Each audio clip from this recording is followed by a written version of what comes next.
ការពីមុនមើលសិនជាអ្នកគ្នាសួរខ្ញុំថា skill អ្វីខ្លះដែលសំខាន់សម្រាប់ developer ខ្ញុំឆ្លើយភ្លាមថាជា JavaScript Node.js PHP Laravel ឬក៏ framework ថ្មីៗផ្សេងទៀតខ្ញុំគិតថាបើសិនជា coding របស់ខ្ញុំខ្លាំងវាគ្រប់គ្រាន់ហើយសម្រាប់ខ្ញុំប៉ុន្តែក្រោយពីខ្ញុំចូលធ្វើការងារជា web developer អស់រយៈពេលក្រោយមកខ្ញុំដឹងថាបកកែ coding គឺវាមិនគ្រប់គ្រាន់ទេបើសិនជាយើងមានភាសាអង់គ្លេសគឺជាជំនួយមួយទៀតគឺវាល្អខ្លាំងមែនទែនសម្រាប់ការងារប្រចាំថ្ងៃរបស់យើងខ្ញុំមិននិយាយថាភាសាអង់គ្លេសរបស់ខ្ញុំប្រកែទេសូម្បីរាល់ថ្ងៃហ្នឹងគឺខ្ញុំនៅតែរៀនវាជារៀងរាល់ថ្ងៃផងដែរហើយខ្ញុំបានដាក់ភាសាអង់គ្លេសគឺជា tool មួយសម្រាប់ជំនួយដល់ការងារជាប្រចាំថ្ងៃរបស់ខ្ញុំមានន័យថាខ្ញុំប្រើភាសាអង់គ្លេសមិនមែនគ្រាន់តែសម្រាប់ទំនាក់ទំនង communication ទេប៉ុន្តែខ្ញុំប្រើវាសម្រាប់រៀន technology ថ្មីដោះស្រាយបញ្ហាថ្មីៗនិងមានឱកាសបានច្រើនជាងមុនព្រោះថាអ្វីផ្សេងៗទាំងអស់គឺសុទ្ធតែភាសាអង់គ្លេសណាស់ថ្ងៃដំបូងពេលខ្ញុំចូលធ្វើការពេលខ្ញុំមានបញ្ហា bug មួយចំនួនខ្ញុំបើក Google មើលវាជាភាសាអង់គ្លេសពេលខ្ញុំបើក document មើលវាក៏ជាភាសាអង់គ្លេសពេល GitHub មានបញ្ហាបើកមកគឺភាសាអង់គ្លេសគ្នា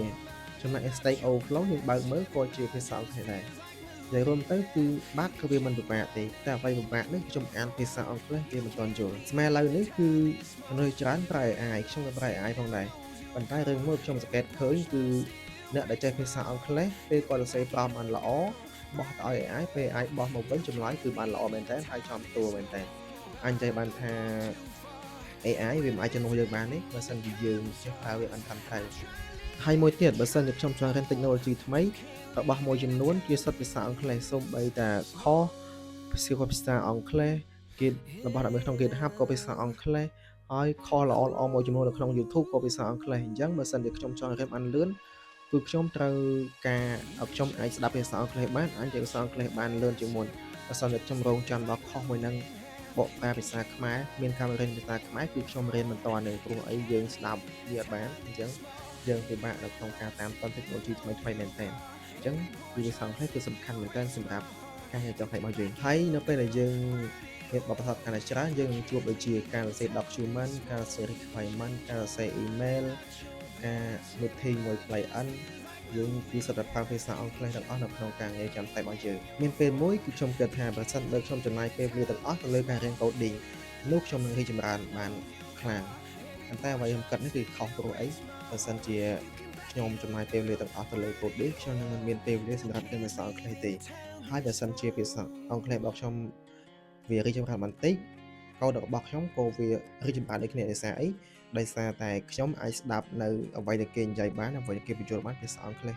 អញ្ចឹងទើបយើងអាចរីកចម្រើនបានលឿនបើសិនជាយើងស្ដាប់អ្វីដែលគេនិយាយបានទេ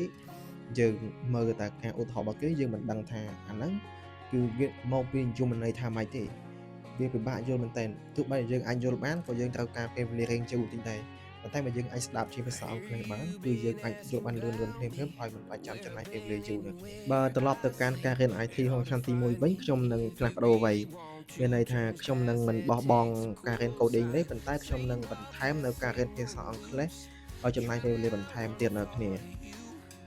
មានន័យថាបើសិនជាខ្ញុំរៀនតែ coding អាចធ្វើឲ្យខ្ញុំឃើញតែវិស័យ IT មួយនៅក្នុងប្រទេសកម្ពុជារបស់យើងបានប្រទេសកម្ពុជាយើងឯងប៉ុន្តែបើសិនជាខ្ញុំរៀនភាសាអង់គ្លេសមួយថែមទៀតអាចធ្វើខ្ញុំឃើញវិស័យ IT និងវិស័យបច្ចេកវិទ្យាទូទាំងសកលលោកអញ្ចឹងអ្នកគ្នាកុំរងចាំដល់ថ្ងៃចូលធ្វើការទៅរៀនភាសាអង់គ្លេសចូលចាប់ដើមវាឥឡូវហ្នឹងហើយអ្នកគ្នានឹងអរគុណនៅថ្ងៃអនាគតដែលអ្នកគ្នាសម្រេចចិត្តនៅក្នុងថ្ងៃហ្នឹងអញ្ចឹងជួបគ្នានៅវីដេអូក្រោយ Follow for more